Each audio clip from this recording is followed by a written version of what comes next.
بسم الله الرحمن الرحيم. الحمد لله رب العالمين والصلاة والسلام على أشرف الأنبياء وإمام المرسلين سيدنا محمد صلى الله عليه وسلم وعلى آله وصحبه وكل من اهتدى.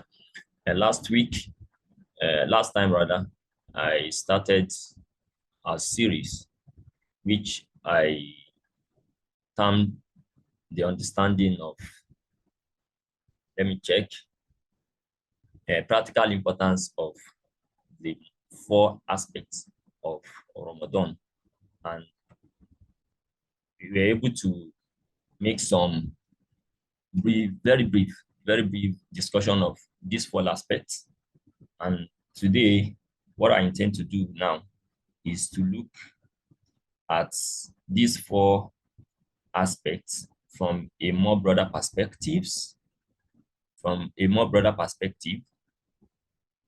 and my central objectives will be: number one, I want to show how each of these four aspects, there's a typo there, don't mind me, four aspects of Ramadan that I've identified last time is present in different degrees and dimensions in everyone's life, irrespective of your religious orientation.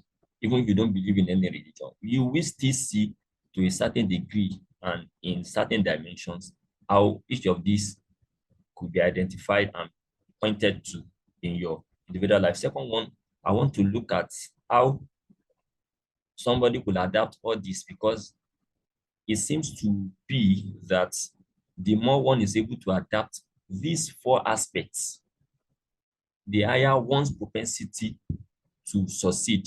That is, religious-wise, mundane-wise, if you try to use each of these four aspects, four activities of Ramadan, and use it in your life, you will discover, and you will be predisposing, quote and unquote, you'll be putting yourself at a greater advantage of succeeding or achieving that goal. The third one here is, I'm saying, a deliberate and effective combination of these activities seem to be a crucial factor in goal achievement. That is, you will not just leave yourself to emulate those characters, engage in those activities by accident. You need to be deliberate about trying to practice those activities. And the first one that we have discussed earlier is self-restraint. You will not just become self-restrained without being deliberate. You will need to be intentional about supplication. You also need to be deliberate and intentional about using your night for the best purpose. And likewise, you will be intentional about converting your resources to achieve certain goal. It's not just be by accident. You need to be deliberate, and also relating with people, assisting people. You need to be deliberate about all these things. So this, we shall come to see more on them later. And the fourth one here is that the realities of these four aspects are not limited to Ramadan, and that is very important for my topic. And the last one, I'm saying Ramadan only serves as the manifestation of the practical implications of these four activities. Meaning, in Ramadan, we were able to see not only these activities, but their practical importance. So the point now is how somebody will be able to do that outside Ramadan. Because everybody enjoying the time of Ramadan because we have these four things, in my perspective. Because everybody were able to control or continue to control themselves. Everybody is trying to say good words. Everybody is trying to make best use of their time and be conscious of the time, and particularly during the night. And the last one, everybody is trying to assist one another, invest in one another, control his resources, and being focused on how you could render help. And even people always see themselves during Ramadan that they will receive help. So to that point, just to tell us that if you're able to do all this, this is what we know earlier, and I'm only trying to bring all these things to the fore. So the first one I will be focusing on, maybe probably for today alone, is self-discipline. And by that, I mean your ability to control yourself. And this is what Quran said. وَأَمَّا مَنْ خَافَ مَقَامَ رَبِّهِ وَنَهَى النَّفْسَ عَنِ الْهَوَى فَإِنَّ الْجَنَّةَ هِيَ الْمَأْوَى.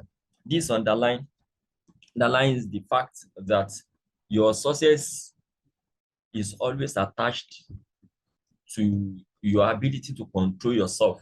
So you're controlling yourself cuts across a lot of things. If you are not trying to control yourself, then you get involved in everything, and getting involved in everything will not bring you something. So you will lose focus. So self-discipline involves various activities that range from being able to know what you want to do, why you need to do it, and why you should also continue to do it. And this is why I said the mindset, which we can term to be niyyah, is the first and the basis. You need to have the mindset that I can control myself. And in fact, I need to control myself. I need self-discipline. And at the core of self-discipline, we have these two things. We have the willpower. Everybody has the willpower. And we have that capacity to control ourselves. But these two things, we tend to be loose about it. We tend to see as if we cannot control ourselves. We have the willpower and we have the ability to also control ourselves. This is very important. This is an aspect that has to do with our mindset. We need to let this sink in our heads that we have the willpower and we can control ourselves. The second one is we need to resolve, and this is what Allah said. Even in fact, the first one, let me say, Allah said, "Inna Allah la yughayyiru ma biqawmin hatta yughayyiru ma bi anfusihim." That is the first one. The second one, you need a resolute mind. You need to resolve within yourself. You need what we call determination. You need determination to achieve. And this is what each and every one, and this is what we have demonstrated in Ramadan. This is what we are demonstrating in Ramadan. And this is what I'm saying, that outside Ramadan, if we carry this on, it will influence and affect the rate at which we will achieve our goals.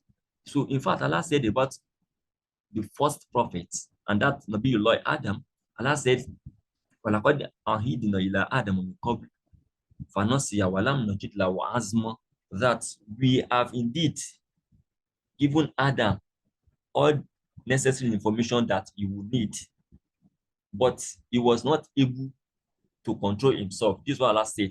He's not trying to derogate a prophet, but Allah is trying to pinpoint one of the reasons why Adam failed.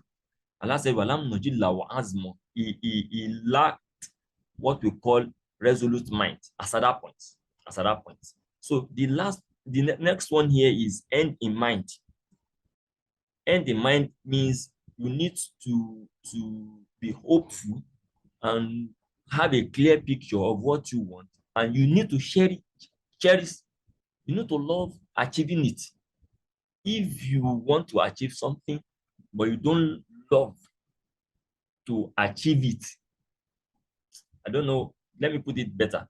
If you aim to achieve something, but you are not coming with enough enthusiasm, it might be difficult for you to achieve. So the end in mind. So all these and some other things, which I don't want to go into here because of the time limit, we give you what we call resilience.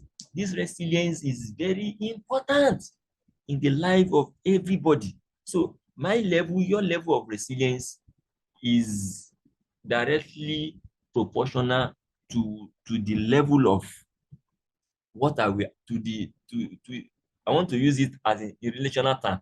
The level of resilience that I'm able to demonstrate is directly proportional to the success I'm able to achieve. So that is, we need to be mindful by having what I call appropriate mindset.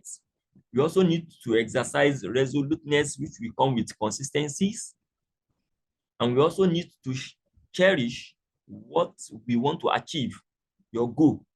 If you are not coming with enough enthusiasm on a particular goal, it might be difficult for you to get it. So, and all these put together, we give you what I will call resilience. So maybe next time we discuss the second one. This is not actually planned, but I never knew it would be getting me into more explanation. My plan is to have 5 minutes of 2 sessions to discuss these 4 aspects of Ramadan, but may Allah continue to guide us. I think I should stop here so that next time we take it from there.